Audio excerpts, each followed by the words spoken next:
I'm literally like in awe that person, that's my person. Yeah. Oh my goodness. That's awesome. Like, I'm married way out of my league, bro. Way out of my league. Hey there, and welcome to Above and Beyond, the podcast where excellence meets elevation. I'm your host, Jan Simon, and I'm here to bring you real, unfiltered conversations with the people who are pushing boundaries and building something bigger than themselves. Digging in on mindset, mission, and the moments that shape these high performers and purpose-driven leaders. Whether you're chasing your next level or just getting started, you're in the right place. This is more than a podcast. It's a mindset, and we're taking it above and beyond.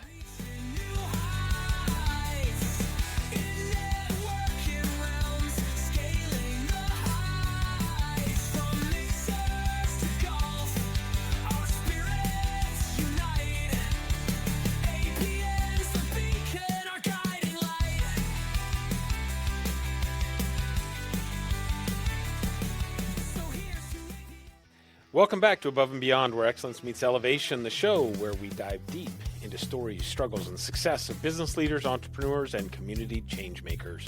Today's guest is someone who has passion for excellence, runs on high octane. He's a master of his craft, literally, and a leader who's been transforming the automotive service industry for decades. The Chief Operating Officer and owner-operator at Car Life Auto Repair, he is an ASE certified master auto technician, and his journey started early, working on cars at just 13 years old.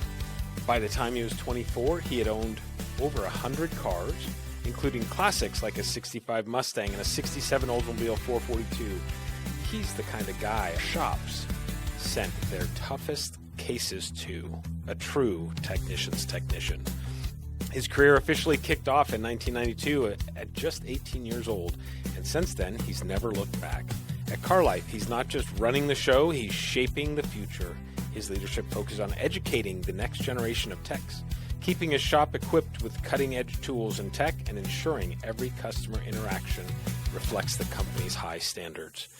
Over his 13 years with Car Life, he has trained countless technicians and made a lasting impact on the industry as a whole.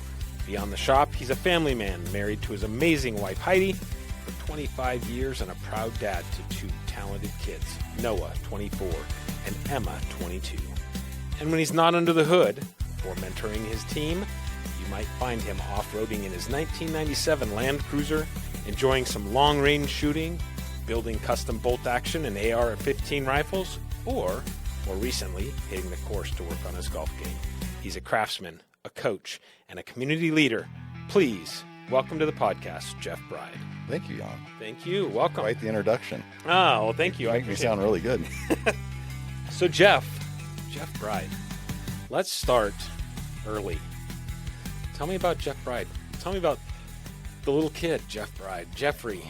Boy, I was a dreamer. My nickname growing up was Mr. Turtle because I walked so slow because I wanted to take everything in. My grandma and my parents used to get so frustrated with me because everywhere I went, I would stop and look at whatever was there. Whether I'd never seen it. I just took the world in a very slow, detailed way. And it's kind of funny is those details have carried through my whole life.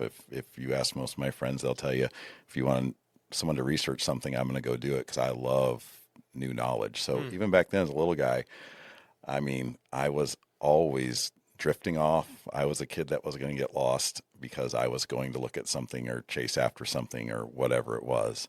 I was also the kid that took everything apart.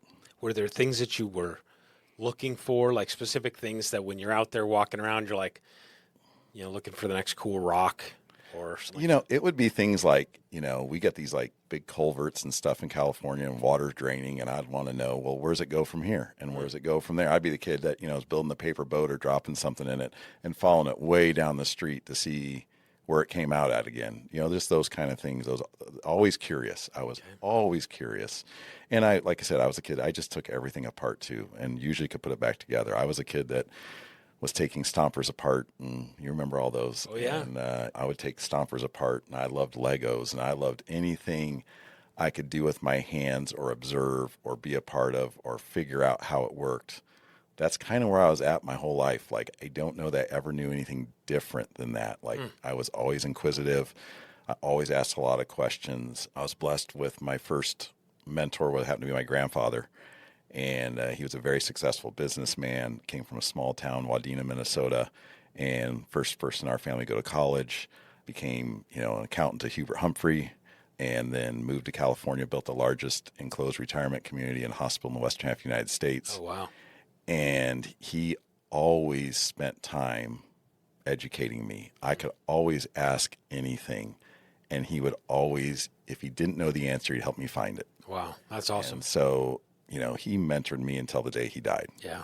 And growing up with him was a huge deal because he was so successful. He knew so many people. I mean, he just was so connected. And yet, growing up as his only grandson, he just spent a lot of time with me. And when my parents separated, he was there to explain to me that process and what it looked like for me. He was the best at educating me because he always talked to me where I was at and where my behavior was going to lead me, good or bad. And so I think as a little kid, he encouraged me. He was always a tinkerer. Yeah. So he always encouraged me, and my dad encouraged me too. I got a brand new Redline bike in like 1983, and Christmas Day I rode it. The day after Christmas I took it apart. And because I had figured out that some of the guys that were racing were using Vaseline on their bearings because it was faster, less resistance. So I'd take all mine apart and clean every bearing on that thing and put it back together. And my dad came home and he's like, "Oh my gosh, what did you do?" And I put it all back together. I figured it out. It took me all day. Yeah. I didn't get to ride it all that day. The second day I didn't ride my bike because I took it apart and all my friends were riding. And I'm like, I don't have mine together. And they're like, "We just got new bikes too. Ours are together." Yeah. I'm like, but I was always that way. What could I take apart and what could I put back together? That was the most important part. You can take things apart and they never work again. But I was always gifted in the ability to see how it would go back together. So as a little guy, I love baseball. I love BMX. Those were probably my two passions growing up, which I think BMX took me into cars. Okay. I think that was a logical step. Nobody wants to ride their bike to high school. Right. Nowadays they do. They got the electric bikes. Yeah, they got the electric bikes, and those are pretty. I don't know what it'd be like if I had one of those. I would probably be dead. Yeah, we used to get in so much trouble just riding bikes in the foothills of Southern California. Yeah. I mean, all these big downhills and gnarly jumps, and I can tell you, I came home hurt often. A lot of broken bones playing football, a lot of broken bones riding bikes, and concussions and just dumb stuff. I think the emergency room in our hometown was like, "Oh, here he comes again," because I was reckless with that stuff. I was like, yeah. So were you born in California? I was. Okay. I was born in Sunland, California. Okay. So Sunland, Tahunga, that's where I grew up till 1987, so 13 years. Okay. And my parents had separated when I was like 11, and my dad worked for McDonnell Douglas Helicopter, and he started coming out here on a daily basis. They would fly him out and fly him back, and then he'd drive home. Oh, wow. And then they were like, "Well, why don't you stay for a week? We'll get an apartment. You can stay the week, and we'll fly you home on the weekends." And I don't know what to this day changed for my mom and my dad, but one day we came home from school, and they were like, "Hey, we're getting back together, and we're moving to Arizona." Oh, wow. And I was like, "Okay." Like at 13, I was like, "Well, okay, whatever." How long have they been apart? At that 2 years. Okay. 2 years, and it was rough. I mean, my dad lived in Camarillo. We used to go stay with him on the weekends. My sister wouldn't always go. There was just a lot of anger, a lot of bitterness, and I had an uncle that my dad stayed with, and he was also a tinkerer. And we used to build RC cars and RC planes, and I think that's how. I think I just substituted the lack of continuity in my life with my parents with, "Hey, I've got structure here." And I think it's one of those things that my parents tried to work on it. They tried to go places and do things. And unfortunately, because my parents' problems, I feel we had a babysitter that they hired that was a friend of the family that I was able to survive, sexual assault from that as a young guy. And I think it's one of those things going through that. And I didn't tell anybody until I was 20 years old. Oh, wow. And it was only because some of my family was playing the victim. And I had come to terms at that point with what I had been through. And no, I didn't go to therapy. No, I didn't. Maybe I should have, but I really came down to the fact that I was never going to be a victim. Mm-hmm.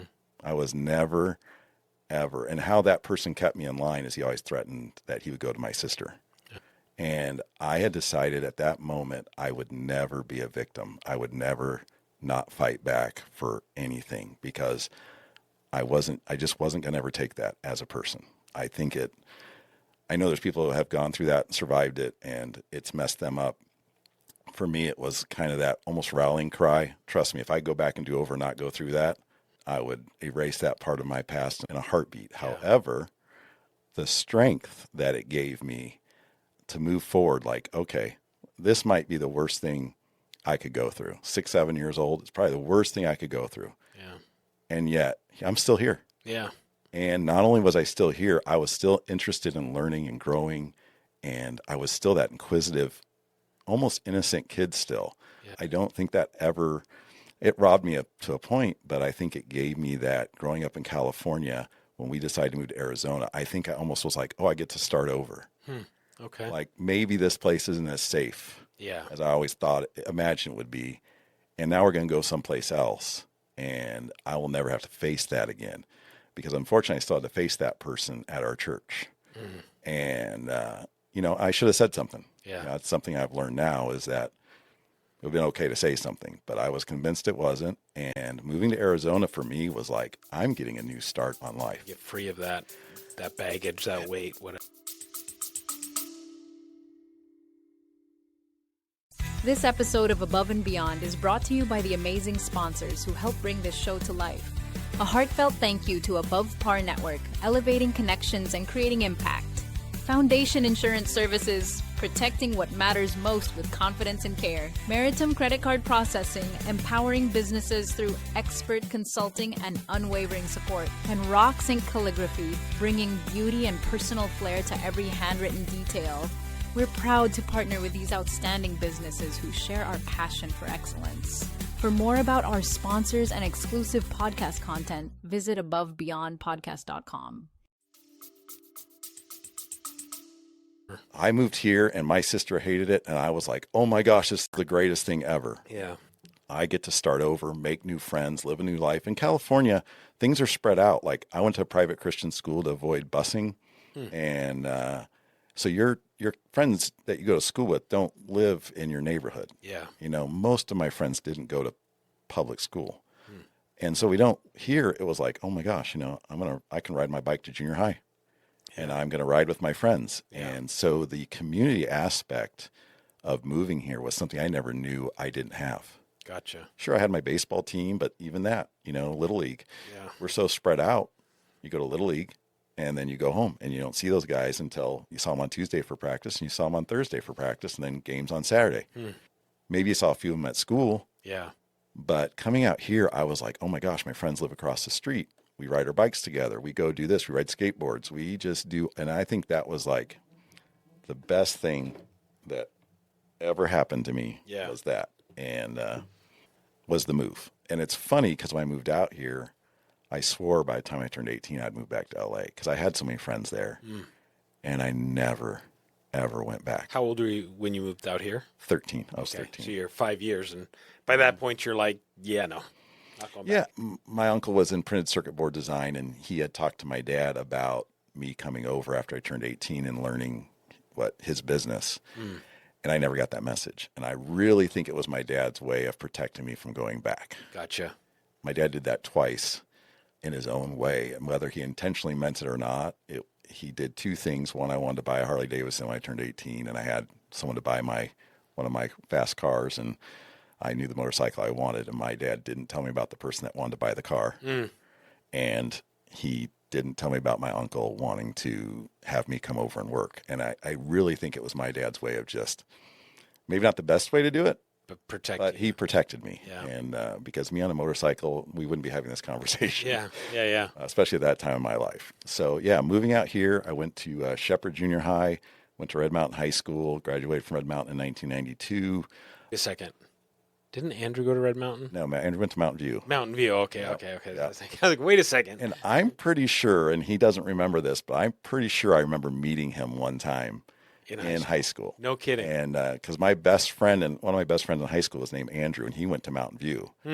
And I'm pretty sure they knew each other kind of. Yeah, and yeah. so I think I met Andrew.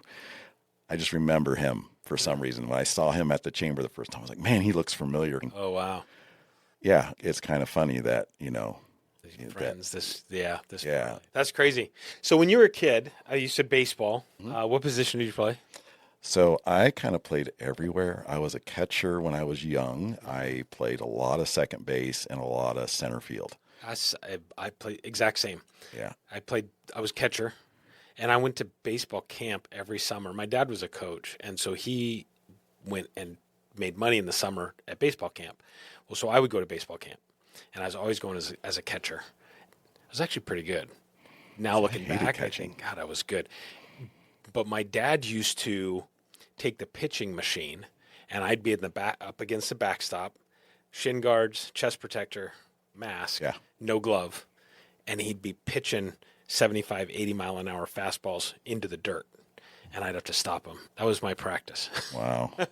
My dad used to go out and just infield practice. I did not like catching. Yeah, it's brutal back there, It is especially on a brutal. hot day. Oh yeah. Yeah. Humid summers in California were just brutal. I'm sure. And then I played a lot of Pop Warner football back then, but I loved baseball. I mean, baseball's just got a romanticness to it that with your friends, with your teammates, there's just no sport. I mean, hockey, you go to war together, or played hockey and you go to war together, but baseball, there's just something about the time in the dugout, the time when especially when you get in high school, you start getting on the school bus and you're going to games together and you just start, it's just special. That's cool. But I play a lot of second base and, Did you bat both ways? Did you bat? I was right-handed. Yeah, Okay. yeah. I was in little league in that. I was not a good hitter, but by the time I get to high school, I was always a contact hitter, not a power hitter. I had warning track power all day. Yeah. I could hit it right to the right fielder all the time. But I had a coach that really worked with me on hitting this on a curveball, sitting on a curve. Just finding the spots. And then I became a contact hitter, and I just never looked back. I always batted second. I was similar. I caught. I was shortstop, and then I played center field or left field. A little bit of right field, but mostly center, short, and catch. But then I was the same as a hitter. I could make contact. Never was a power hitter. I think I maybe hit one home run in the entire time I actually played baseball. I don't think I ever hit a home run unless it was something like there wasn't a fence and the Yeah, ball just kept it rolling. kept rolling. It rolled to the It's a home playground run and got now. lost. Yeah. But I think I maybe hit one, and most of it was I could get up and read the field, and I know the pitcher because as a catcher, I think you kind of had like this innate. I could see what he was doing, body language and whatnot. Because at that level, they give it away, and so I was really good at just little dinks into the outfield or finding gaps or whatever. Oh yeah, when you start realizing, the pitcher opens his glove wide, he's throwing a fastball and he closes in tight to hold it to get a better grip on his curveball. You're like, oh, I know what he's throwing. And somewhere around ninth grade, I think I started learning those tricks, and then that made it. I went from not being able to hit the curve to a guy that sat and waited for that curveball, especially on a right-handed hitter, because I could hit to right field all day long, and With it. you don't have to run real hard when you hit to right field. If you float it out there, you can take a nice jog up, and Yep, for sure. your teammates cheer you on. It looks easy. What else when you were a kid in California? I mean, Southern Cal. How far were you from where did you say you grew up? I was in Sunland, so I was kind of north of Los Angeles. Okay. I was probably about 40 minutes away from Santa Monica Beach. Okay. North of Is that near Santa Clarita? probably south, yeah. So we were like maybe 30, 40 minutes from Ventura. Okay. Castaic Lake was 40 minutes away. We were just kind of like in the middle of right off the 210 freeway, and it was a great life. I loved living there when I lived there. Like, it was the best place for me to grow up. I was around a lot of people in the movies. My stepdad was a crane operator in the movies. Oh, wow. Our neighbors was he was a prop director for Little House on the Prairie. Oh, cool. I grew up with Paul Walker. We used to carpool together, all that kind of stuff. And you didn't think anything of it. Right. In fact, I went to hit an audition that he got his first role. It was on a TV show called Throb. It went like three episodes and got canceled. But And I was at that audition because we were going to baseball practice after that. No kidding. And it was just kind of one of those things. Like I had friends that were on the cover of Kellogg's Corn Flakes and watching like Silver Spoons or what was the one? What you talking about, Willis? What's that? Different Strokes. Different Strokes. Yeah. My classmates were all extras on those shows. No kidding. So we'd be sitting there and you'd just see them. You'd see your friends run in for the extra. And then, one of the girls I went to school with, E.T. was filmed in the house next door to hers. Oh, wow. Just stuff like, but you don't think about it. Right. It's not a big deal. Like, Right. I met Michael Landon when I was probably like 6 or 7, 8 years old, and he was out delivering Christmas presents to all of his staff. Oh, wow. And that's the first time I met him. He walked, I was like, wow, that's the guy from Little House on the Prairie. And it was just not a big deal. My mom was an insurance agent. She was a broker. Okay. And she ran a firm. In fact, she did so well. Both those guys went and like bought beach homes in Oxnard and never came back to the business. Of course. And one of the cool things about that was one of her largest accounts, the godfather of their children, was Tommy Lasorda. Huh. And so my first baseball game I ever went to was in the dugout seats, and their parking spot was next to Tommy Lasorda. And we went in through the back entrance where the players go in, and our seats were right next to the Dodger dugout. And, this is like, 1982, 1983, Wow. the big blue wrecking crew. Yeah. And so I'm a huge Dodger fan for a lot. I mean, I love the way they play, but they just represented some key points in my life. And going to those games like that, it was incredible. And Steve Sachs was my favorite player. And I remember one time I'm getting autographs, and they had a bench clearing brawl during that game. And all of a sudden I get a tap on the shoulder, and it's Steve Sachs. And he goes, "Hey, I hear you play second base. My wife and I are going up the elevator. You want to talk for a little bit?" Oh, no kidding. And I have no idea what he talked about for second base. I still to this day can't tell you. I was just in awe, like, oh my goodness, Steve Sachs wants to ride in the elevator with me. That's awesome. Just cool stuff like that. And yeah, I grew up a Dodger fan. I wanted to play for the Dodgers.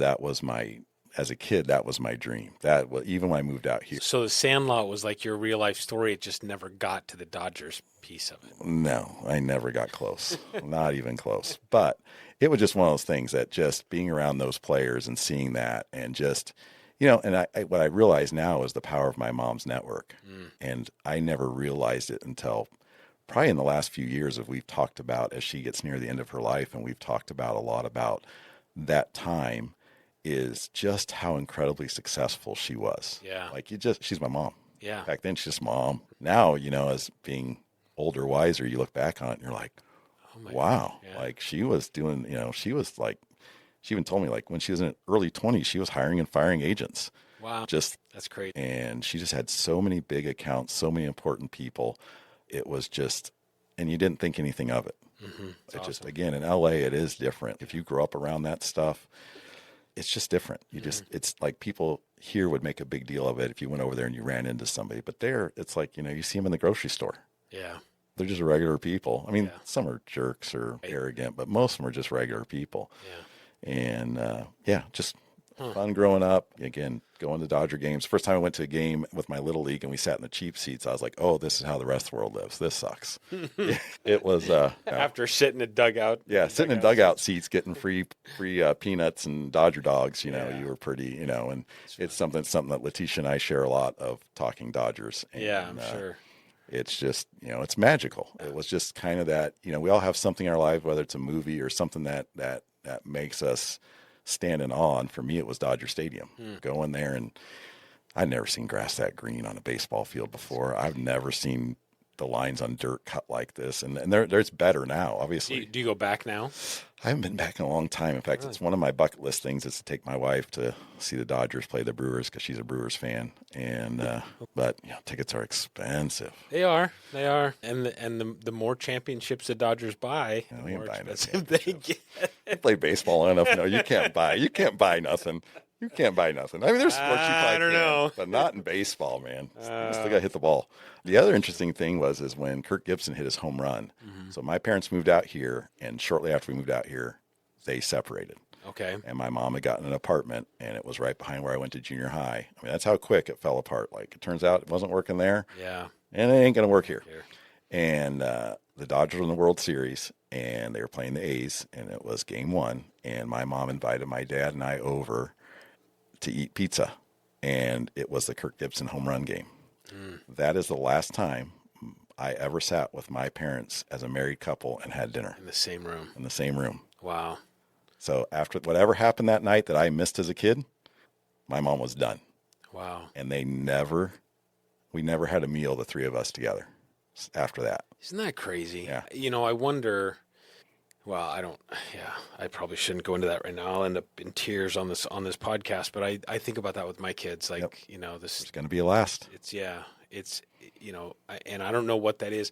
I do remember, I'll try to do this without breaking down. I do remember the day my kids, in essence, drove out of town with their aunt and uncle.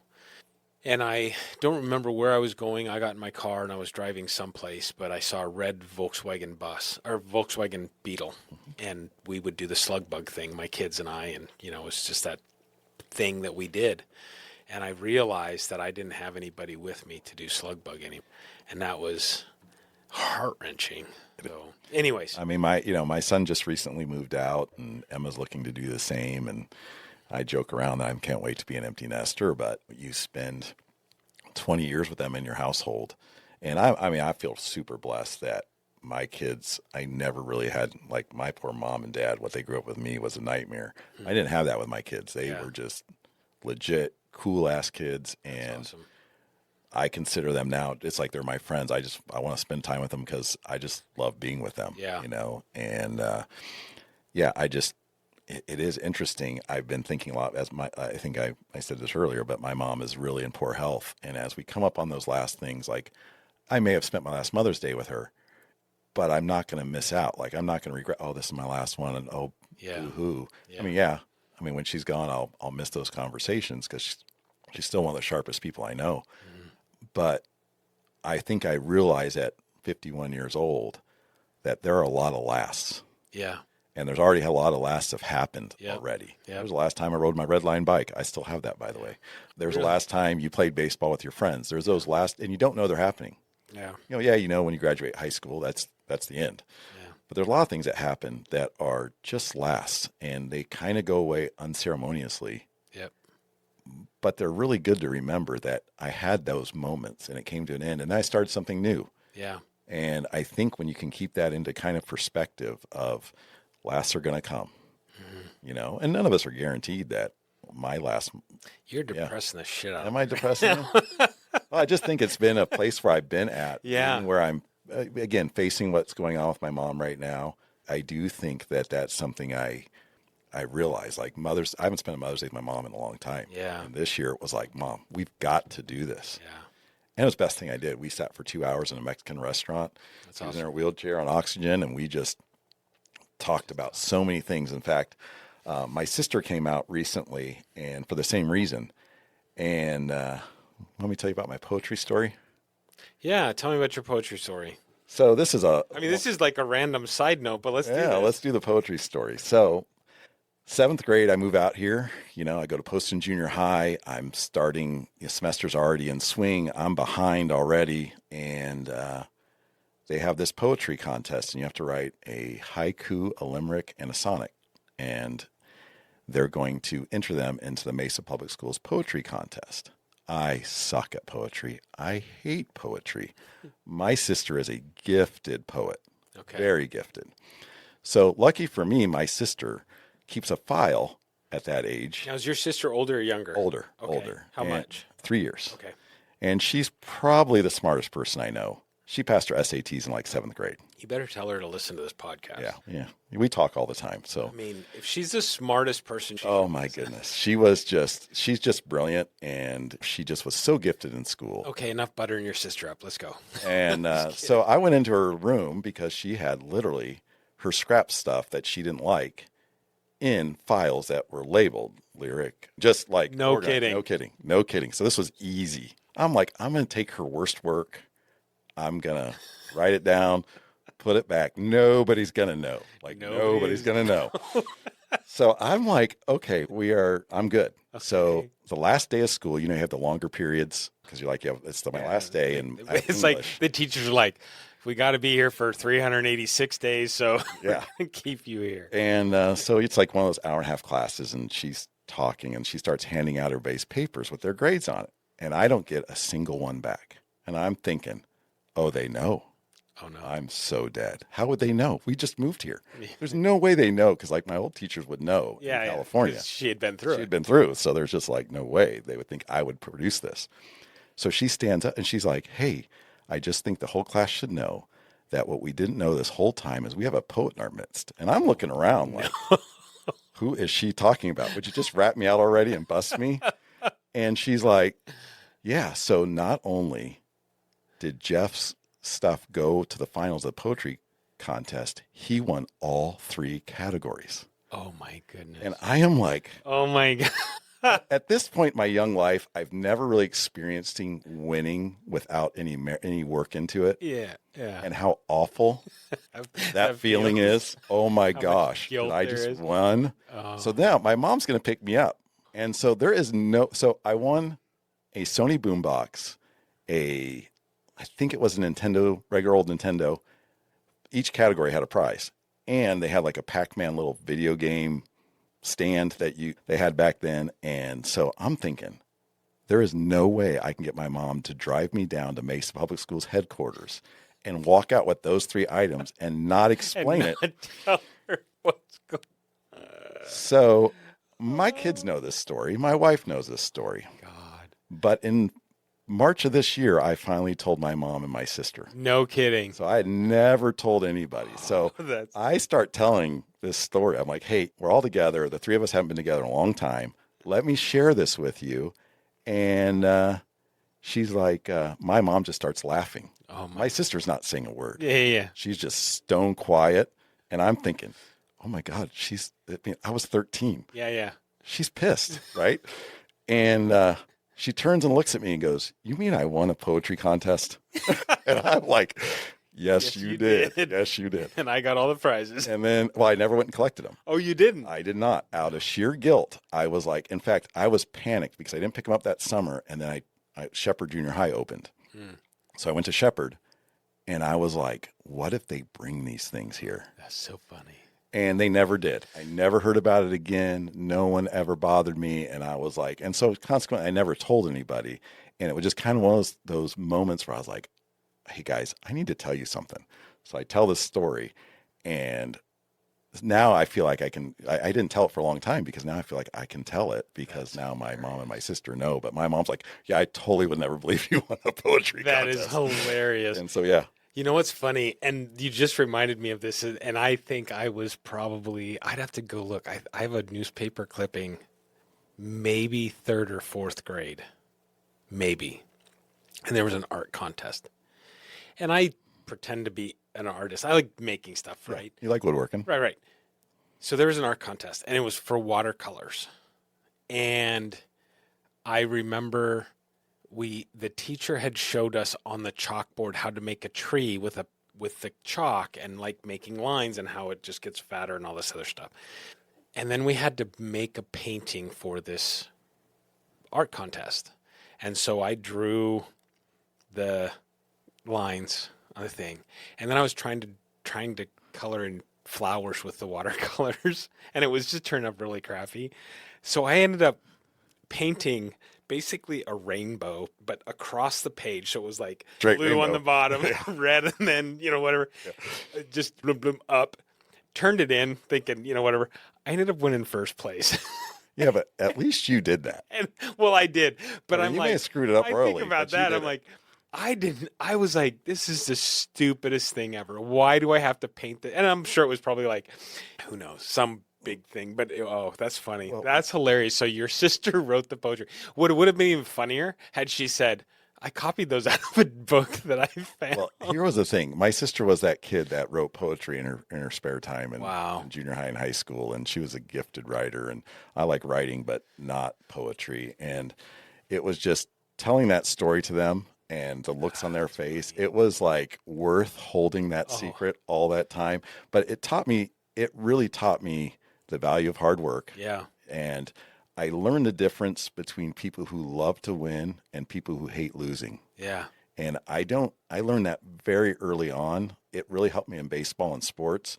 And I realized you want a lot of people that love to win on your sports teams, but you need a couple people like me that keep it really real. And when you win and they're missing their best player, that you don't lose your mind, that you just beat a team that was short. To me, that's like an insult. Oh, we won, but who gives a crap? We'll never talk about this win again. Yeah. I'm a terrible at celebrating wins, terrible at it, because I didn't come here to lose.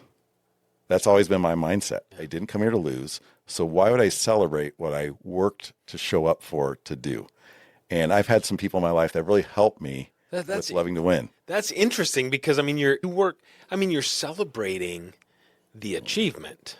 I am that person that even like you win a championship or you win a big event in baseball or hockey or whatever sport you're playing, I deeply examine my role and did I give you my best? And did I execute flawlessly? And if I didn't, that win is tainted to me. That's interesting. You just said something that speaks volumes to me. And one of the reasons I really liked wrestling as much as I did, it was an individual sport.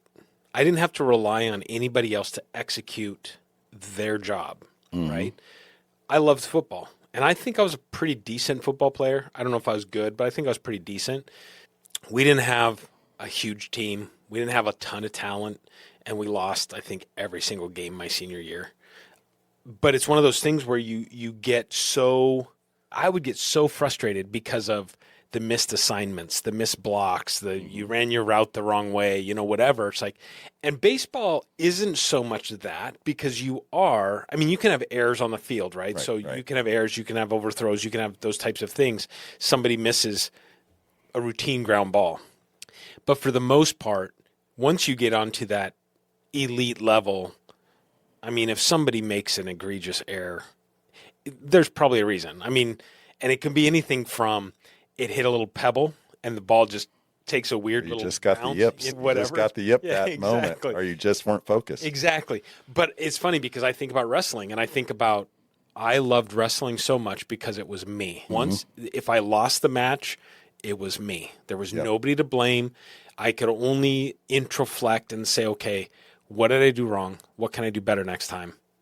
Let's go. Yeah, I'm the person that we can win and I can suck the absolute energy out of the room. Oh, I would have not liked to play with you. and I don't. Like, I know how to moderate that. But like my business partner, Elsie, she loves to win. And she is like the best counterbalance to me. In fact, I probably need more of that. Yeah. Because when we hit a milestone, I'm kind of like, well, of course we hit it. Like, we didn't come to work all week to suck.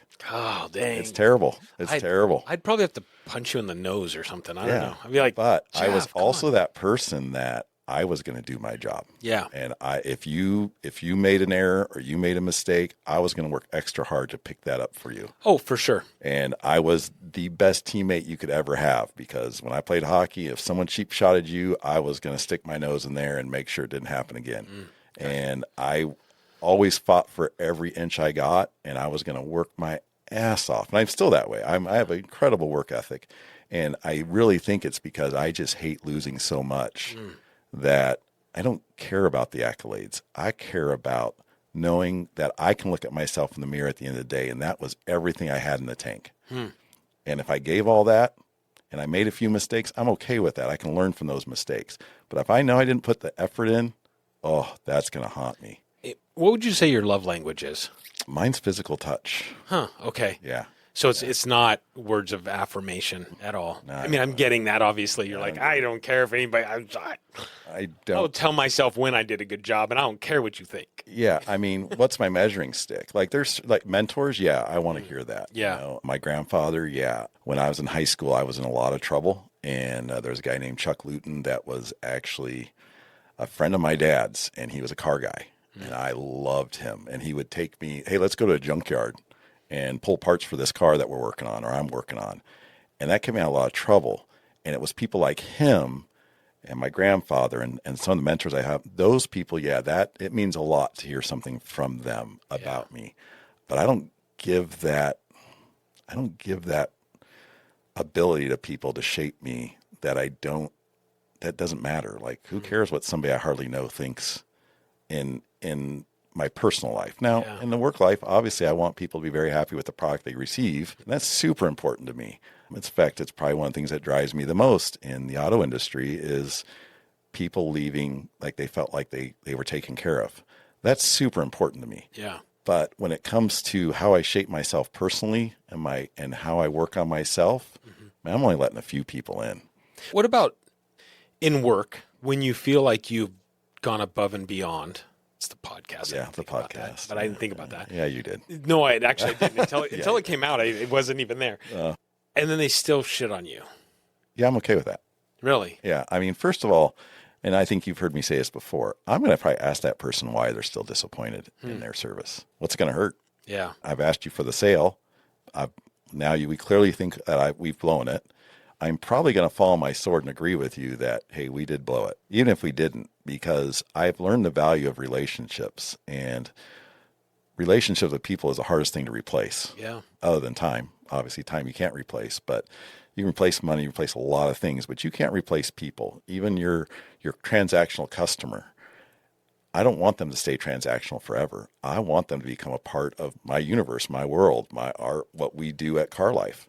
And so to me, I'm going to find a way to win that, even if it looks unwinnable. Yeah. And it might be taking care of everything they feel we messed up with to whatever degree that takes. In fact, a good question to ask them is, hey, where do you feel we went wrong? Help me be better. Yeah. There's not many people that won't offer you that.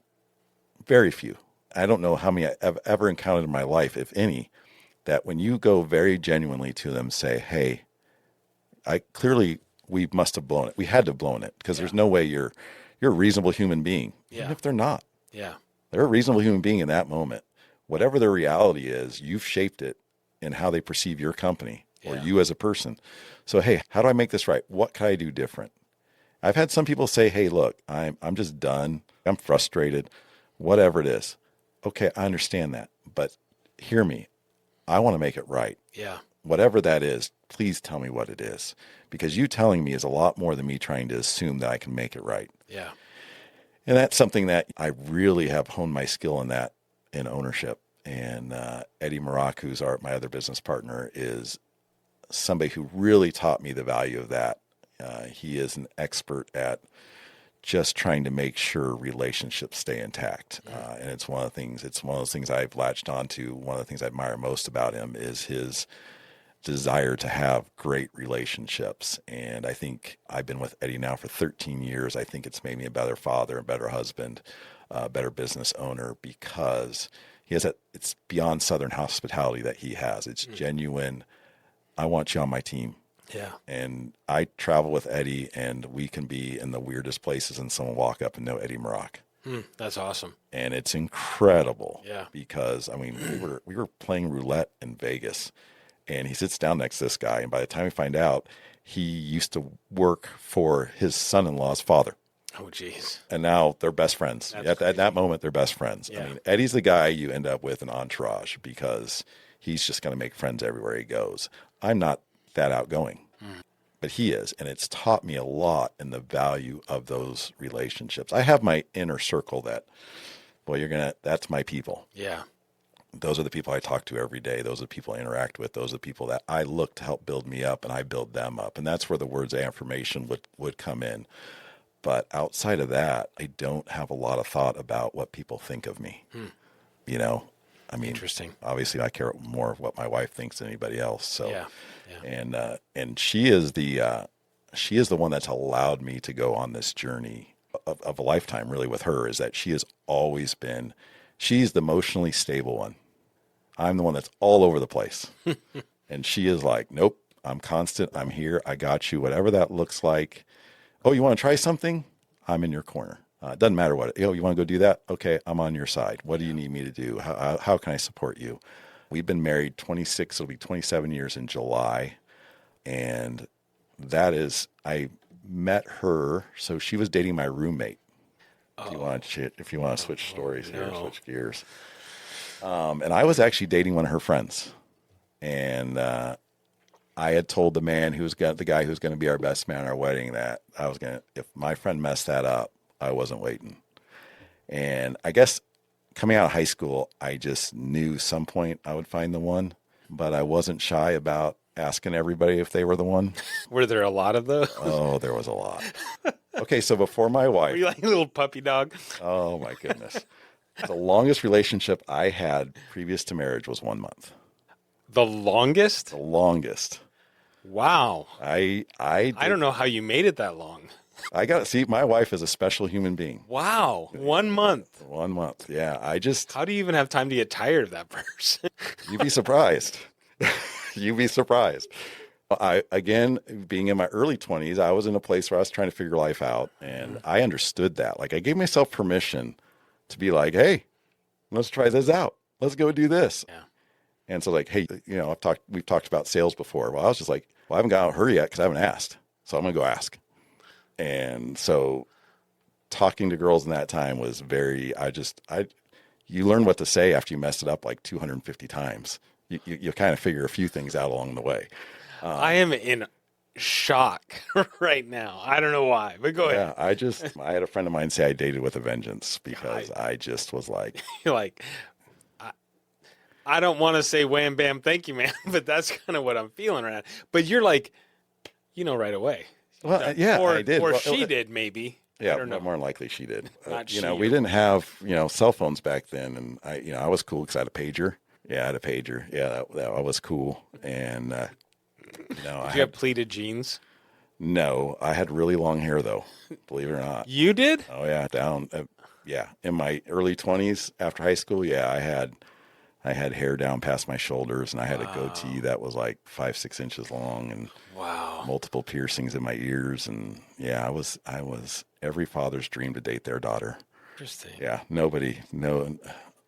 the disappointment and the looks in the fathers when they would meet me would be like. That was what did it. That was why the relationship didn't last very long. My dad said no. That actually worked to my advantage when the dad didn't like you at that stage of your life. Girls are rebelling. Everybody's rebelling. Yeah. And when the first time I actually met Heidi, my mom has had health problems most of my life, and she was living with me at the time. I was taking care of her. I think I was probably 22 or 23 years old, 23. And I called a friend of mine that ran a halfway house for Teen Challenge, and I was like, man, my mom's got to get this procedure. I'm buried in cars. Do you have anybody that could take her? And he's like, let me make a couple phone calls. And I'm thinking, Dave, do not send one of your halfway house guys to pick up my mom. Oh, geez. And he sends Heidi. He knows Heidi. I don't know Heidi. He knows Heidi. He sends Heidi. And I come home, and Heidi's in my kitchen eating McDonald's with my mom after my mom had her treatment. And that was the first time I met her. Didn't talk very long. Forgot about it a little bit. And as far as it wasn't like something I was like, oh, okay, wow, we have connection. And she started dating my roommate. I started dating one of her friends. We were all part of a college and career group at church, and got to know her a little bit. Got to know her a lot more because back then she had to call the house. No one had a cell phone. So I would answer, and one day my roommate comes to me and says, this is like early March 1998, and says, hey, I'm going to move to Sierra Vista with my family for a while. I'm going to pay my rent through June. And if I may just come get my stuff beginning of June, and but I'll see you later. So like, fine, gave me cash. And I was like, hey, great. I got a room rented out with nobody living in my house. Mm-hmm. And she called, and she's like, hey, is Mario there? And I was like, he moved to Sierra Vista. Did he not tell you that? And he always treated her like crap. And that's why I used to tell people, like, man, he messes that up. I'm asking her out. So, I'm taking my shot. Yeah. So I'm like, hey, Heidi, we got some friends going out Wednesday night. You want to go with me? And she's like, yeah, sure. I don't think she knew what I was thinking. But we went out to dinner with a bunch of friends and just had a good time, and driving back, I was like, hey, where do you see this going between us? Like that night you asked. Oh, yeah, that night. Yeah, that night. Yeah. You are a quick study. And I'm like, but I knew the character she had. Like, I had seen it so many times. I mean, the fact she volunteered to help my mom when she didn't know any of us, like, tells you a lot about a person. Yeah. And so I'm just like, hey, where do you see this going? She's like, I don't know. She goes, where do you see it going? Well, I think we should think about getting married. Like, this is where I'm like, on the drive home from that one night. For our first date, yeah. And I said, well, why don't you think about it? And so, again, the beauty of not having cell phones is I said, why don't you talk to somebody that you trust and see what they think about the idea? I'll do the same. I went and saw my sister at the time. I actually was looking for my sister to say it was a terrible idea because of where she was at in her life. And sure enough, she said it was a terrible idea. And I was like, great, that's confirmation. And Heidi went and talked to her grandma, who I happened to work on her car for a while. And her grandma knew who I was as a person, not the hoodlum I'd been when I was young. And I loved her grandma. She was a great woman and had lots of great conversations with her. So when Heidi went and talked to her, I felt pretty confident that she was going to like me, but you never know. And I said, oh my gosh, I could totally see you and Jeff together. That'd be great. So we went out on Friday night, and I said, so what do you think? And she goes, well, I could see us getting married. Saturday, we went and bought a wedding ring. Wow. I'm trying to digest this. This is like a week. Yeah. It took us from our first date to our wedding date about 4.5 months. And that wasn't my fault. It would have been sooner, but Heidi wanted to get married in September. I wanted to get married in May. This is March. And we negotiated down to July 25th. So, 26 years later, she's the one, man. Like, I'm telling you right now, I never knew how much I could love another human being. That's awesome.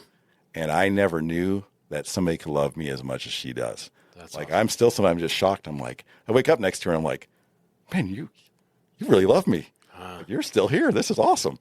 That's crazy. Yeah. Hey, I commend you for being able to figure that one out that fast, because that's incredible. But I am one of those people, I know what I want, I go for it. Like I'm, it sounds reckless, but in my mind, it's not reckless at all. It's very clear. And I locked onto Heidi and I was like, nope. And what's interesting, and I know you'll relate to this, is as you age, you start realizing like, oh my God, I love them so much more now. What a schmuck I was in the beginning of our relationship. Like, I could have been such a better boyfriend, husband, fiance. Of course, my boyfriend, fiance part was really short. I mean, you had a lot of practice in that, like 4.5 months. And, but yeah, it was really, really short. And just that's Heidi awesome. Is just that. And we go to the gym together every morning, and just our life, it's like the only thing I want to do is ever get back home to Heidi. That's it. Like, I'm a big believer in what you say. And so when I say she's my best friend, there is only one best friend, and that's Heidi. That's awesome. It. That's the only person I want to.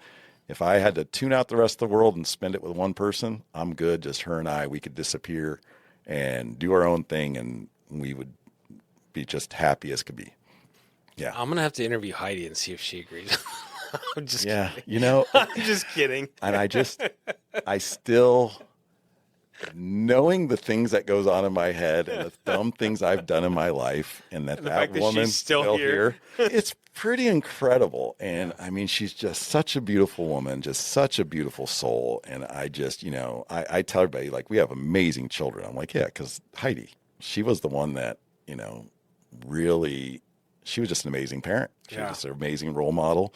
I was the silly one, the one that, let's go get in trouble. Why not? Let's see what happens. Still that curious person.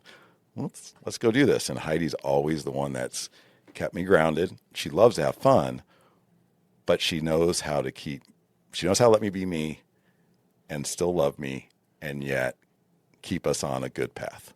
Gotcha. It's pretty special. That's awesome. Those of you, if you've been out with us, I just adore her. That's awesome. And then it became, over our relationship over the years, it's become knowing both of our past and some of the things we've been through. It's like, well, how do I overcome? I can't change the past, but for our 25th wedding anniversary, I threw a prom, and surprise prom. And that was a big deal because she didn't have a prom. And I was like, well, you know what? I can't fix that. I can certainly throw her a better prom than high school did. Yeah.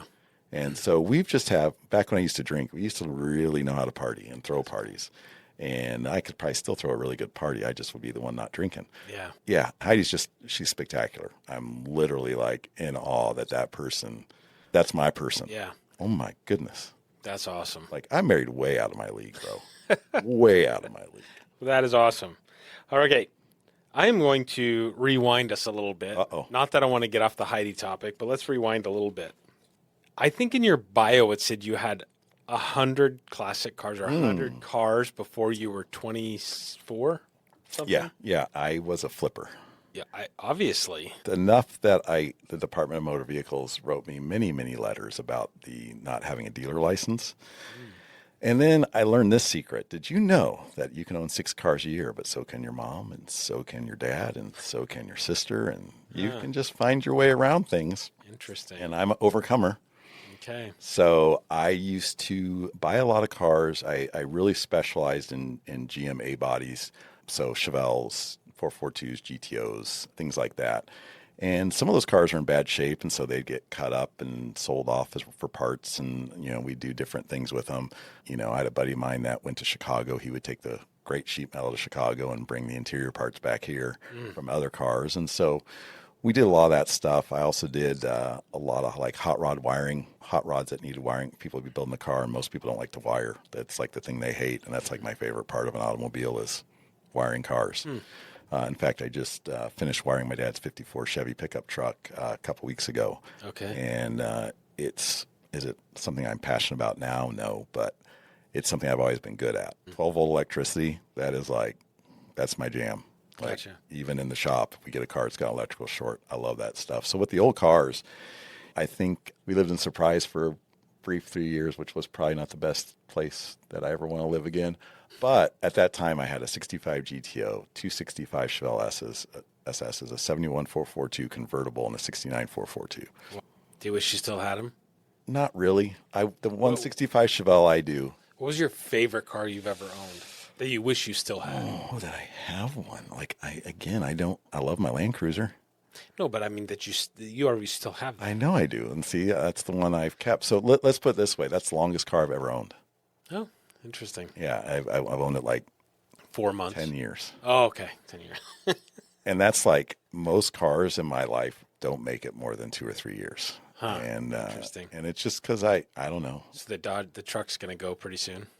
Yeah, that'll be a company decision. But I really feel like, so I had a 67 442 in high school. So my first car was a 67 Mustang. Okay. My dad and I took it apart. My parents got a divorce. I was riding my bike home from junior high, and I saw my Mustang on the back of a flatbed. My dad had sold it. Oh. And I'm like, there goes my car. The car I've been working on. Wow. And I didn't know it was coming. So I was a little disappointed. Yeah. Eventually, my next vehicle was a 65 Mustang, so we replaced it. So let me ask you a question, because I had a 65 Mustang. Uh-huh. Did you have a straight 6200 or did you have the 289? 289. Yeah. See, I built that motor too. I had a straight 6200, and everybody's like, why don't you get a 289? It's like the 600 came before the 289, and it was actually a better motor, more reliable. Okay. But 289 had obviously more power. I don't know. Those high nickel block 289s were pretty stout. But it was a 65 Mustang. Yeah. And then my dad really wanted that car. And so then I got an 84 S10 and put the big stereo system in it. And that lasted like 5 months. And then I went and bought a 67 442, which was a car I raced a lot and in high school. And I actually had that car for like 5 years. And but I blew up 4 motors in high school. So my dad made the mistake. He said, hey, if you break it, you have to fix it. But he never decided to pay for it. He should have chose better words. So I went. Who paid for it? He did. And I did pay for some of it. And he would pay. But it was kind of one of those things. It was a great relationship spot for my dad and I, pulling motors. But I felt like we'd pull one out, and then I'd break it. And we'd pull one out, and then I'd break it. And then I blew up a 4-speed transmission and at like 110 miles an hour. And I broke a lot of stuff. Because I can drive a car really hard if I choose to. Even back then, I had a few friends that they would be like, hey, you want to race my car for me? Because I just want to make sure it wins tonight, And we did a lot of illegal drag racing, a lot of fun. Yeah. You used to be able to go out down to the end of Gilbert Road. 3 miles away. And yeah, I used to be able to go down like end of Gilbert Road. Yeah. I got my first ticket drag racing in my 65 Mustang. I didn't know it was possible to get like 36 points in your license in one shot, but here I was. 17 years old. Yep. Ouch. Yeah. That's crazy. So you moved out here when you were 13 to Arizona. Mm-hmm. Went to Red Mountain High School. Yep. Had 87 girlfriends, all at about Not- 2 weeks apiece. Not so much more out of high school than in high school. Oh, okay. Yeah.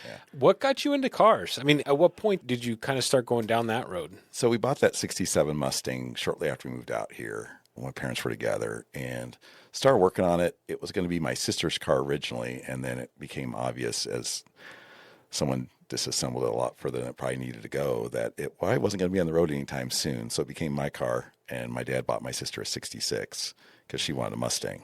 And I just, again, going back to being a kid and loving working with my hands, even to this day, that's kind of where I can really find my peace is if I'm building a rifle or working on something that's not, it could be car related, but not necessarily for the shop.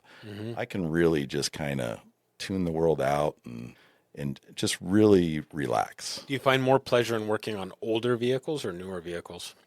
I find very little pleasure working on vehicles themselves. I don't really work on cars that much. Okay. Even doing my dad's truck, I did it because it was his, but I wouldn't necessarily sign up for that to be like, oh, you've got a classic car. I still love classic cars. Yeah. Heidi would love to see me build one more.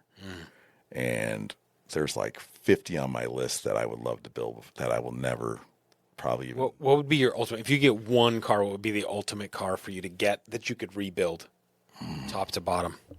I have three, and I don't know how to rank them. I think it would come down to which one I got. So 54 Chevy, Okay. 150 or Bel Air. Always wanted a 65 Mustang fastback, build like a Shelby clone, something you can just rip. Do like a resto mod? Oh, yeah. Do, like one of the new Coyote motors and Yeah. manual transmission and no air conditioning, no heat. Just straight power to the transmission. Freaking front and back window and just go. Who needs interior? Yeah. Got one seat. And I'd probably get in a lot of trouble in that car. The other one, I've always been a Corvette guy. I used to do a lot of Corvette restoration work when I was younger. 67 Corvette is another car that is just kind of one of my grail cars. But even that, if I built it, I wouldn't want a restored one. I'm the guy that if you had your beautifully restored car that you wiped down with a diaper and I could afford to buy it, I would buy it and then do a 360 burnout as I left your house and put rubber all. Destroy it. Let's go. That's funny. That's They're crazy. tools and they're meant to have fun. And, I'm not a car show guy. Like I had some really beautiful cars and I would be the guy that would intentionally not wash it to go to the car show.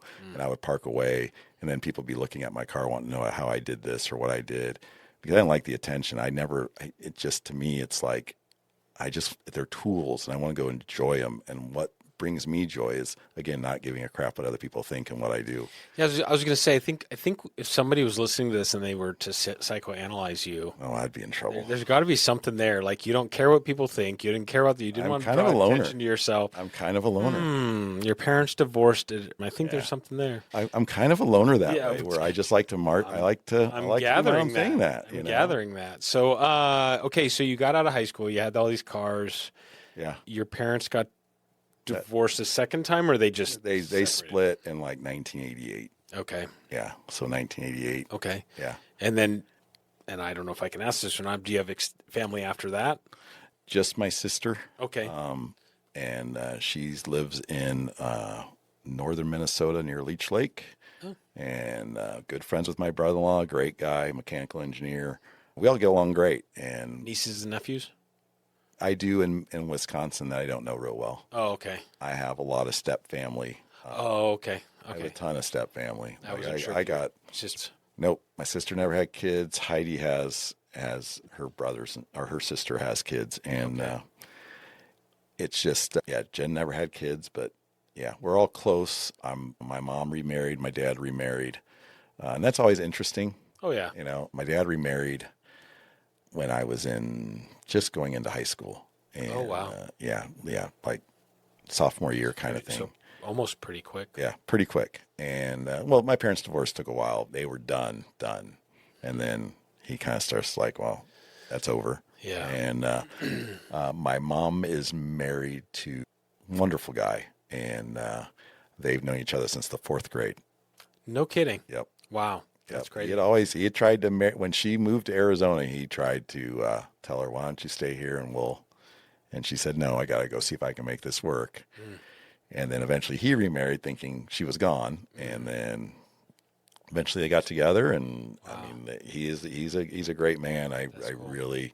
He has a kind of like my grandpa had an impact. He had a very big impact on especially my son. Gotcha. Just he was always there, always around. Same with my mother-in-law. I'm really blessed. My mother-in-law lived with us, and I tease her all the time that when she leaves, I'm going to change the locks. But she is a wonderful human being, and we're super blessed. And the kids have enjoyed growing up with her in the house. That's awesome. And, having built-in babysitting. Oh my gosh. How do we make it 26 years? Well, we had built-in babysitting. There you go. Date night. There you go. Date night. Random question. Go for it. I've been all over the place so much. If you could take your ultimate vacation, beach or mountains? I'm a beach guy. Yeah. Yeah, I'm a beach guy. Growing up in Southern California. That's true, I guess. You know what's great about the beach is I don't hear that ringing in my ears at all. Love it. Yeah. We were in St. Lucia a couple years ago, and Heidi was laughing at me because I went out in the ocean and flipped over on my back and took an hour nap floating out in the ocean. I mean, I'm super comfortable. So I love swimming in the ocean. I love big waves. Yeah. I want to get lost in the ocean. Lost in the ocean. I can tread water for days. So there you go. Very cool. All right. So through high school, at what point did you go to EVIT? So, and then after high school, did you go straight into working on cars and shops? I did. A guy my dad knew, his name was John Lindstrom, and he actually taught at EVIT, just recently retired. He was probably the next major mentor in my life. And he called me. Called my dad and said, "Hey, what's Jeff doing this summer?" And my dad was pretty smart. Nothing. Because I wasn't. I had no plans after I had no idea I was going to go to high school. And he said, "Why don't you come to the shop? I hurt my back. I just need someone to fill in for a week, and maybe he get a taste of it, and maybe he'll like it." And so I went down there. I was like, "Sure, I'll come work for a week." And then a week turned into 2. And then the next week, he's like, "Well, my business partner's coming back, and so probably after this week, we'll probably let you go. And, if you just want to finish out the week, that's great." And so I finished out that week, and I thought, okay, today's my last day. And he's like, "Well, let's go another week. Let's just see how this goes." And it kind of felt like the Princess Bride, like, "Hey, I'm going to kill you tomorrow," kind of thing. Yeah. And it kind of went on that way for like a year. Oh, wow. And he's like, "Hey, we're just going to," and then pretty soon they let a couple technicians go, and I just kept moving up. And they started sending me to lots of classes, especially on electrical and diagnostic work, computer systems. I mean, you got to remember, 1993, 92, 93, most cars aren't fuel injected that are on the road at the time. Right. The ones being made are, and I worked for a guy who had an electronics degree, and I worked with 4 master technicians at the time, which is unheard of in this day and age. And I would go to work at 5 a.m. and go home at like 9 o'clock at night because those guys would work. Some guys were morning guys. Some guys wanted to work evenings. So shop was kind of open. And I didn't do that because I wanted to get a paycheck. I did that because I wanted to learn. Yeah. And I started realizing real quick that was my college. That I was going to pay a price, and I was going to pay it as fast as I could, which is something obviously kids today don't quite understand. But I was like, I remember I had friends that were like going to college and driving for like Napa, and they were making like $4 more an hour than I am. I was making like $5.50 an hour, and but I didn't care because I was like, I love working on cars at that time, and I just dove headfirst into it. And John was the guy that he tells a story, and he's apologized to me. I can't believe how long before I ever gave you a raise, because I went like 3 years before he gave me a raise. Oh no! And I probably never made the money I should have made. Yeah. And he'll say that out of guilt. He'll say, "Oh, man, I just feel so bad the way I should have done better by you." And I'm like, "Dude, you don't need to apologize. I got a world-class education. I'm not who I am as a technician if I don't work in that shop for him with his guidance." And I was a sponge. I soaked it all up. I showed up every day. What am I going to learn today? Again, going back to being just very curious. And my first year in that shop, I didn't get to take anything apart. The only thing I did was put things together that he took apart. And he used to tell me all the time, when you get to take it apart, it'll go faster. So he'd have me stuff in boxes, and they had stuff like out back that hadn't moved in like 6 years. And he's like, "Oh, that engine's apart on that motorhome. Why don't you put the engine together, then put it in and get it running?" And just stuff like it was just brutal. It was like boot camp because most people never learn that way. And I don't know that I would ever want to teach somebody that way because it's just brutal. But I was just so determined not to fail. Yeah. I ate it up. I was like, oh, I remember some of the guys in the shop going, man, dude, you shouldn't do that. Like that, he should do that. You shouldn't. And I'm like, no, I got it. Yeah. I got it. I want to do it. I think I wanted to prove myself. But I worked there for 9 years. Wow. When I met Heidi, I got married there. My son was born when I worked there. And then the business was they were kind of on the outs, the two partners. And then I went out to the West Valley. We decided housing was cheap in the West Valley, and we lived in a house here, but we thought we needed bigger. Turns out you really don't, but we thought we did. So we moved out to the West Valley. Heidi had a cousin out there and moved close to them. And I took a job for a new outfit, and I did not know how good I was at my craft until I went to work for somebody else. And then I was like, they don't know this shit. Yeah. They don't know what they're doing. And that was I would never redo that. There's not a lot in my life I'd ever redo, but that one I would definitely do over. And for some reason, I had my days of frustration with it where I knew I wasn't making the money I should. But for some reason, I was able to keep my head about myself and be like, look at what I'm doing and learning. Yeah. And then they put me on flat rate probably 4 years later. I remember him telling me, you're never going to make money doing this because it's hard. And, you think you're going to because you think you're good. And man, I made money. I never looked back. That's awesome. They gave me a little guarantee, and I never was on that guarantee. That's awesome. And but and he was wrong on that. But I saw him a few months ago, and we were talking about it. He's like, man, I still feel bad the way I was like, dude, John, it's all good, man. Yeah. I'm not who I am. He played into my work ethic perfectly. I owe that man a great deal because, he's a lot of what shaped who I am as a technician, and even to a point as a business owner, because he was I loved working for him. And probably the best job I ever had in my life was working for him. And then I went to Wilhelm out in the West Valley and was their lead technician, was there 3 years, and then I just wanted to get back to the east side. Heidi's mom at the time lived in Apache Junction. We were driving 75 miles to drop our kids off. Just the West Valley is just different. Nothing against it. It's just not my cup of tea. East LA versus West LA. Yeah. I don't know if it's that bad. I don't know. I don't think it's that bad. Didn't you say Letitia was from East LA? Yeah, Letitia's from East LA. Yeah, she's flipping us off right now. Exactly. Okay, so you were there for a couple of years, and then you went to Car Life? No, I had a couple shops in between. I kind of got a reputation that I could go to a shop that was struggling and turn it around.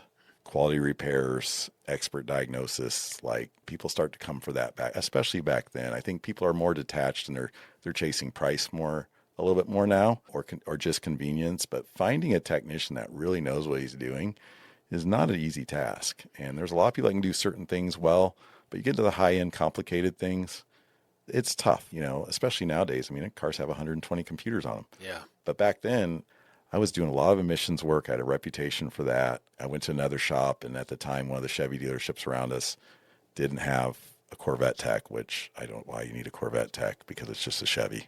But they were sending me their work. So that literally, like warranty work, GM was paying me, paying the shop for me to do it because I was the closest thing they had, especially after their technician misdiagnosed like a $4,000 computer, and it was a $128 part that was bad. Oops. And so I, stuff like that. When I worked for John Lindstrom, he always had people bringing us stuff that was unfixable, supposedly. And he taught me the pride and workmanship in taking on the hardest stuff that people give up on because there's no money in it. There really isn't. It's all reputation based at that point. You can't charge enough to recoup 17 hours into finding an electrical short that, somebody, cut in the dash because they made a mistake and aren't telling anybody where they made the mistake. Gotcha. You just can't. You can't. And so to this day, like, I don't need to take stuff apart to put it back together. Yeah. Like, that's a skill that, again, I'm thankful for. Sometimes coming up, kind of like your dad did with baseball. Hey, just stop the ball. Yeah. It sounds mean to most people, but when you've been through something like that, you kind of get it. Yeah. Yeah. You're kind of like, oh my gosh, I am beyond mentally tough. Yeah. At doing what I do well. For sure. Moved into Car Life. Let's jump forward now. How did that start out? Were you a technician at Car Life when you started? So we had a couple different people up front that didn't last very long. And then Eddie, obviously, who founded the company, decided, hey, I'll run this store. Elsie was running Scottsdale, and I was working in the back. And there was a point in that store where I was the only technician in that store. Oh, wow. And that's a big facility to have one guy in it. And we worked a lot of long, hard hours. Eddie is the next one that kind of came along. There's one guy out at Wilhelm, Dave Wembley, that really saw what I was capable of as a technician. And then I met Eddie, and Eddie saw what I could be as a person. I think I worked for him for 2 weeks, and we were out driving someplace to pick something up. And he says to me, he's like, hey, you could be more than just a technician. No owner had ever said that to me before, probably because they just wanted to keep me behind the wall. Yeah. Hey, I mean, I had a lot of shops wouldn't let me talk to their customers because they were afraid someday. Eddie told me later, they're afraid you're going to take their customer down the road, because most technicians don't like talking to people. And I was blessed with some people skills. Eddie saw that. Eddie, I wouldn't say he developed it from hey, let me show you how you do this. He was just such a good example that working in the store with him, like, I consider myself lucky because I'm probably the last person that's worked with Eddie in a store. He's not as active. He's more visionary, active in the business. But I'm the last one that literally worked side by side with him, where he wrote service, I fixed cars. We butted heads a lot and about a lot of things, but I learned a lot through that. And so he was the first person that was like, you can be so much more if you want to be. And of course, you tell me that, I'm like, oh, guess what I want to go do now? Yeah. And so we went for it. And it's kind of interesting. He took a kind of a once in a lifetime trip to Israel and was like, hey, why don't you run the front this week? And so for 2 weeks. Okay, never run the front of a shop before, but here we go. And my first week, I set the sales record. Oh, wow. And in fact, it was the first time Gilbert had beat Scottsdale. The next week, Elsie kicked my butt. And then the next week, I won again. And then Eddie didn't really come back that much after that. Yeah. He was like, well, he'd come back occasionally and run the store, and I'd go out in the shop. But I was hybriding. I was literally fixing cars and running the front at the same time. We had other technicians at that point. In fact, Ruben, our current lead tech, was with us. He's been with us that whole time through that process. And I'm lucky he was graceful enough to let me learn how to lead on his watch, because he's an incredible technician. And I literally remember my first time selling auto repair is I built the quote, and I called Elsie, and I was like, okay, tell me how to sell it. Can you walk me through this? And those 4 weeks, she spent hours after work helping me review my day, what I did well, what I didn't do well. She poured into me, and Eddie poured into me when he came back, and it really set me up for success.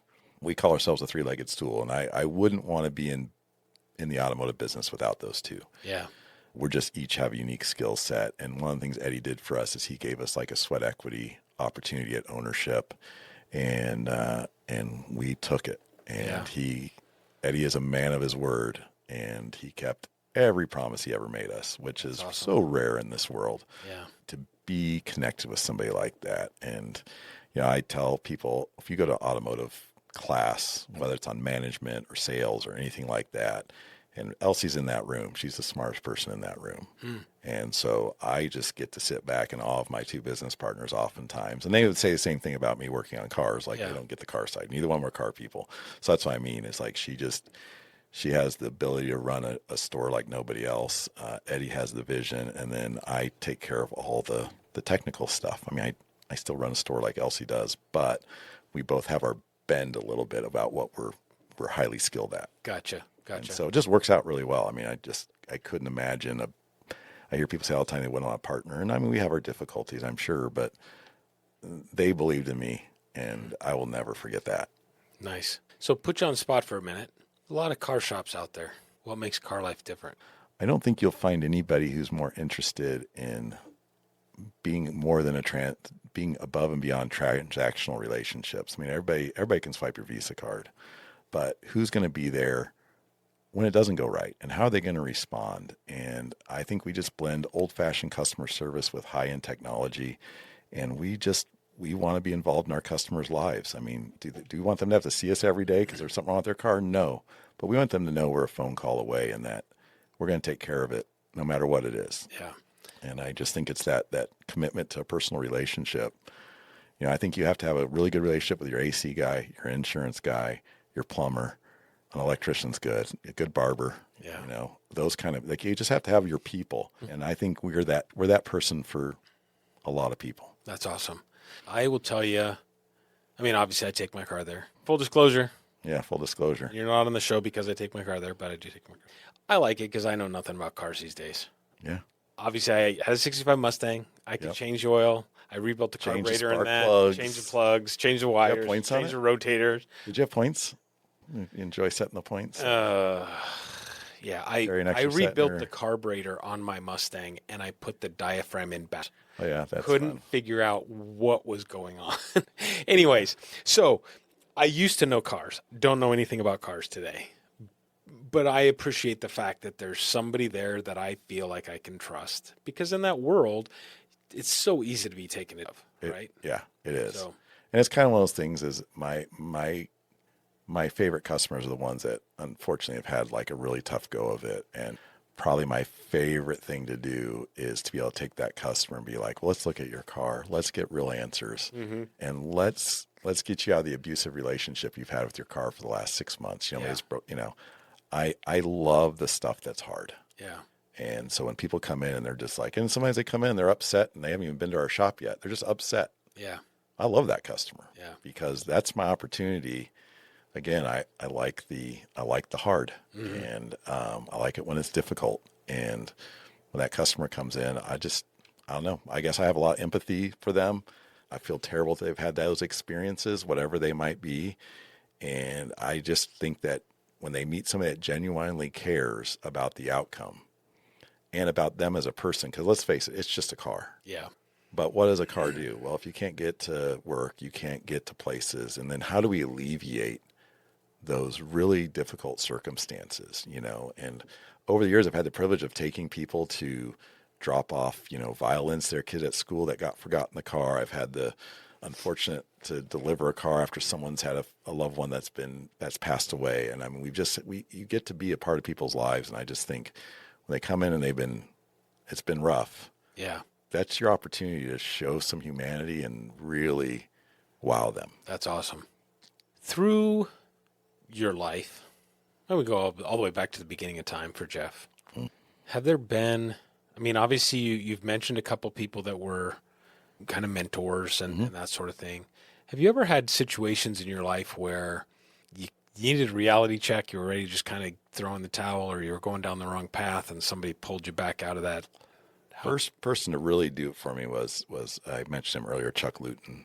I was in a lot of trouble in high school, and I loved cars, but you only work on your own so much, and he always had something to work on, or always something that he was doing.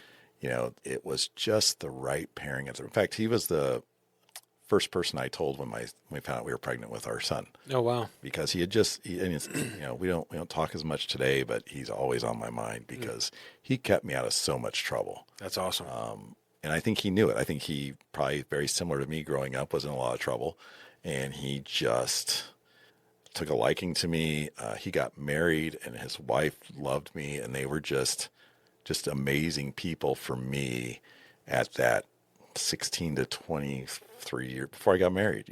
They were just the people that if I had nowhere else to go or no one else to bump, he was always available to me. Nice. And I would say that was probably him and my grandfather are probably the two greatest impacts. And I think, and I guess you can say each person arrived at the right time, and maybe the impact is the same. It's just I always had the right people in my corner at the right time.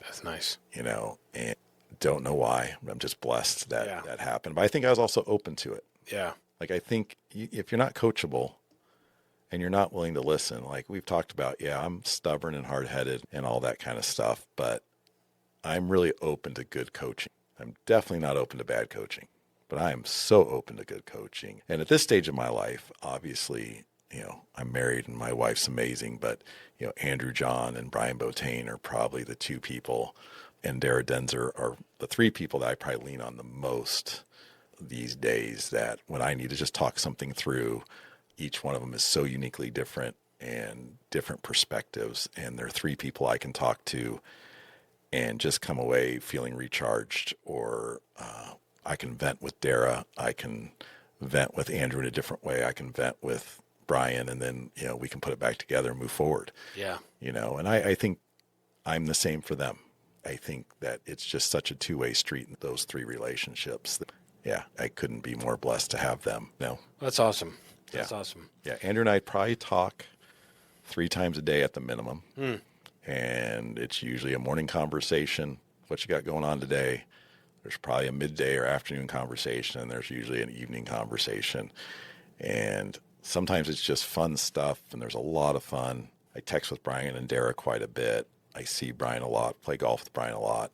And then Dara, we kind of have to schedule it. So it's kind of interesting the way those 3 relationships are, Yeah, and it's just, again, that's the power of the network, too. Yeah. I met Andrew at the Gilbert Chamber. Yeah. I met Brian through Christy, and the first time I met him, I didn't even like the guy. He just kind of ignored me. We were at HD South, and he just kind of ignored me. He hates hearing that story because he says it's not true, but it's so true. But Heidi will back it up. That's awesome. Just kind of like, and I was like, I don't even know if I like this guy. And That's then so funny. we got to hanging out, and it was awesome. That's so funny. All right. Well, we are going to kind of move towards the end of the podcast here because I don't want to keep people on for way, way too long. But you're going to edit this way down. Please do. Oh, no. We'll take about 30 seconds off. Oh, my goodness. But that said, there's obviously a ton more we could talk about.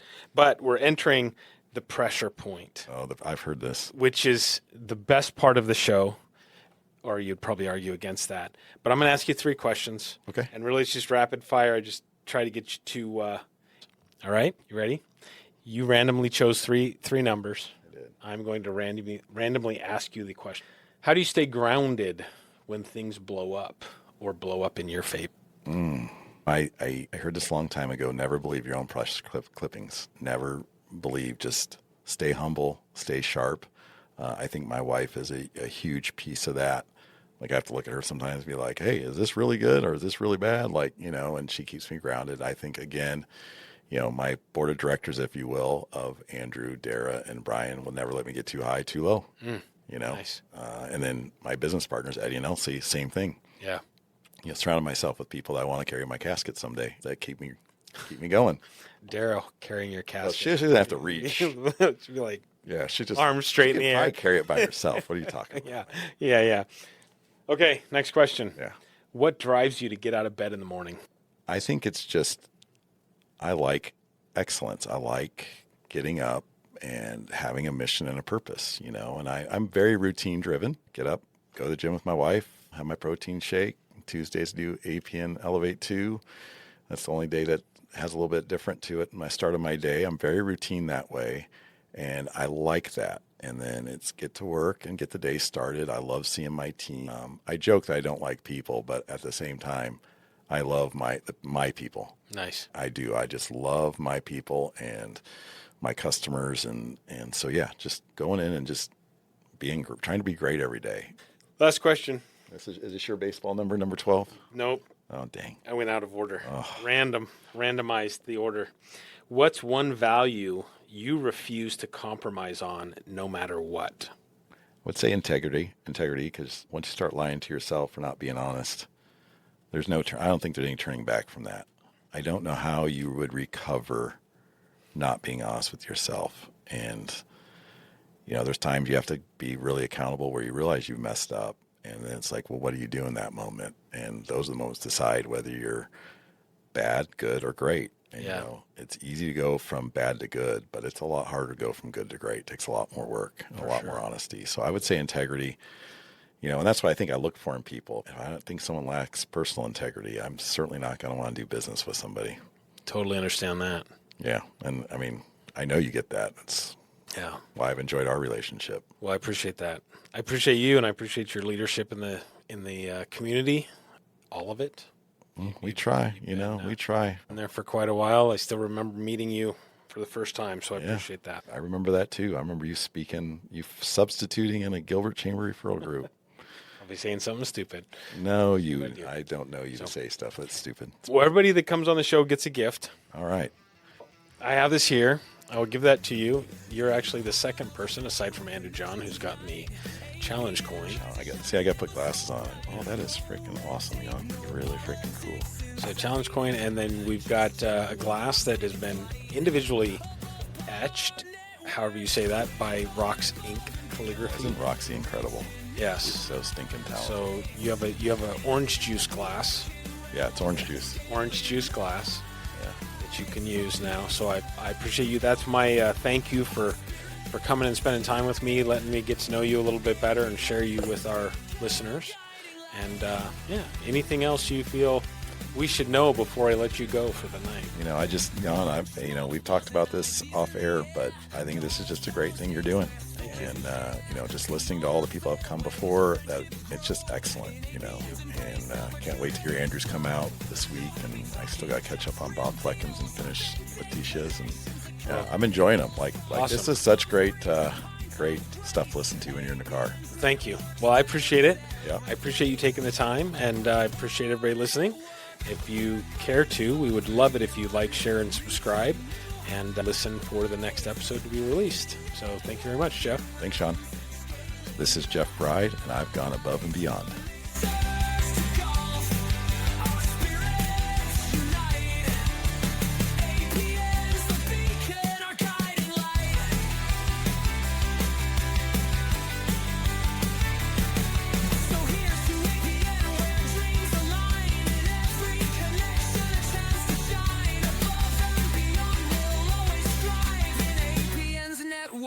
We truly thrive.